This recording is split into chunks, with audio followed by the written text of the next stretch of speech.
Good evening, everyone. Happy Canadian Thanksgiving is what I've learned through the chat. Didn't know.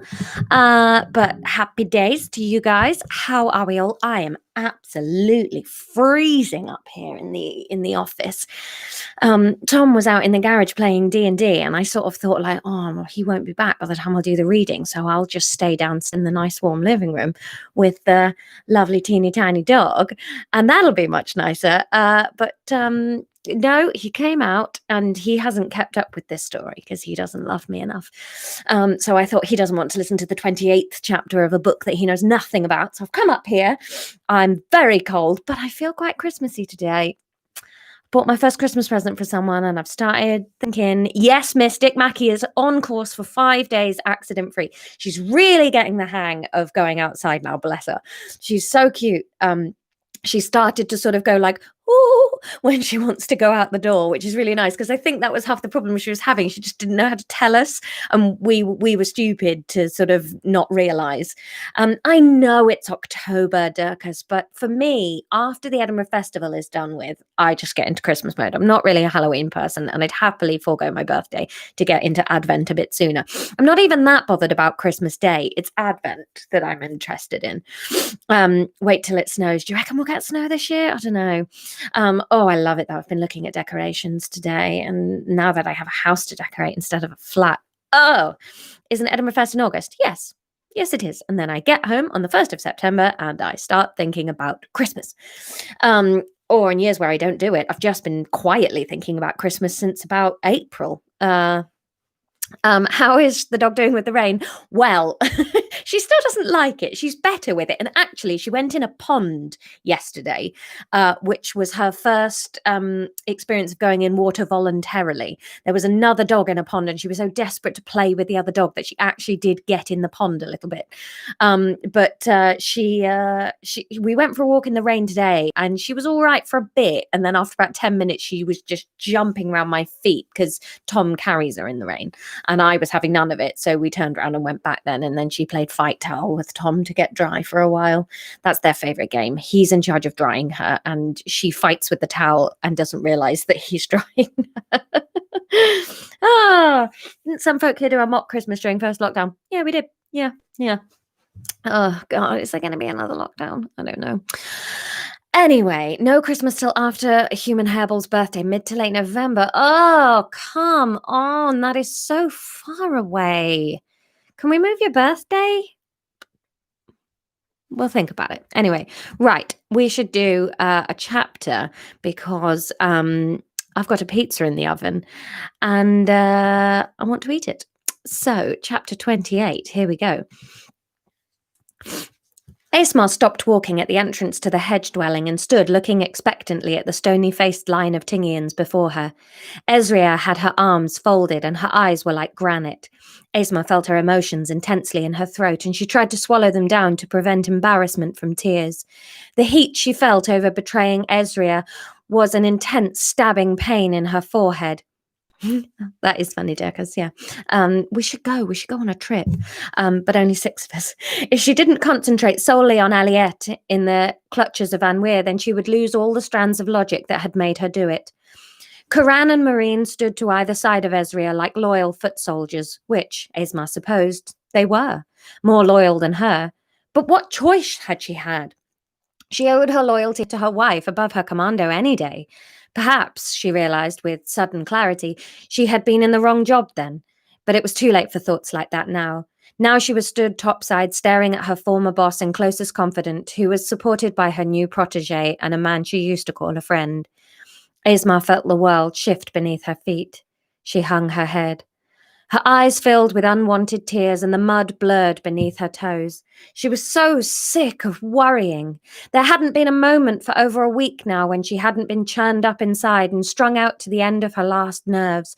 Her ears were ringing from the intensity of keeping the sobs in her stricken throat. And then there were arms around her, strong arms and a gentle hushing noise close to her ear. She sagged into the Tingian holding her and let herself cry, letting it come in waves and full, juddering exertions. She felt like the anger and sadness and uncertainty had built to an unstainable level in her head, and this was the only way she could get them out. I'm so sorry, she stuttered through the tears, and a hand rubbed slowly up and down her back. It's okay, Ezria said back, soothing Asmar as best she could. I understand. She's your wife. I would be worried about you if you hadn't done everything you could. I just wish you had known you could trust me. If Ezria had thought those words would stop Asmar's tears, she was hugely mistaken. The intensity ramped up again, and Asmar was awash with regret and terror of the future. She won't stop until she has the stone, she gasped, unable to see a way things would work out safely. If she won't stop, then we will just have to do it for her, Ezria said calmly. But we will need your help. Ezria stood patiently and waited for the all-encompassing sobs to subside from Asmar. Marine watched the scene with a lump in her throat. She wanted to be angry with Asmar for betraying them, but she kept finding all her anger was aimed at herself. Had she betrayed her parents by not immediately rescuing them and appeasing Vanweer? In her head, she was sure working for Vanweer could only spell even worse disaster in the long run. It's not like she was going to leave them to rot. The plan was to sort out the Vanweer problem, but just for the outside. But looking at Asmar, she wondered if there was something wrong with her that she didn't feel that pull. But then again, her thoughts corrected her. They are your parents, not your partner. Perhaps she would have acted differently had it been a lover she had been robbed of. Her eyes shifted unconsciously to Briar, and then she adamantly looked at her feet, determined not to feel the electricity she felt for them. She was furious about their intentions and angry and guilty about her actions in rescuing Briar from Ezria. If she'd just let Ezria carry on, they could still be below ground right now, working on getting her parents free. Instead, she'd been so carelessly distracted by the excitement of the topside and of Briar's intoxicating vitality. What had she been thinking? The trip down the river and subsequent conversation on the riverbank had been the wake-up call she needed.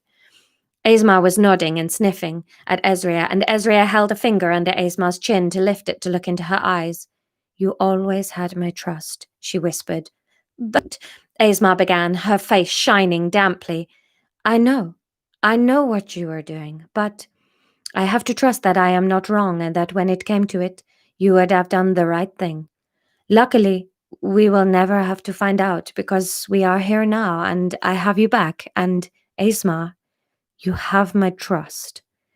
Ezria held Asmar's gaze and stood firm. Marine tried to concentrate on Asmar's aura to see how it felt, but she couldn't access it. There was some sort of vague propulsion coming out from the two of them, and she found them both unreadable. She tried to concentrate harder, but there was nothing appearing. She wondered if this meant the stone was actually gone from her pocket, or perhaps she was just a lot further off mastering it than she'd hoped. It had always worked best when she was desperate and had no other options. Ezria's voice broke into Marine's thoughts.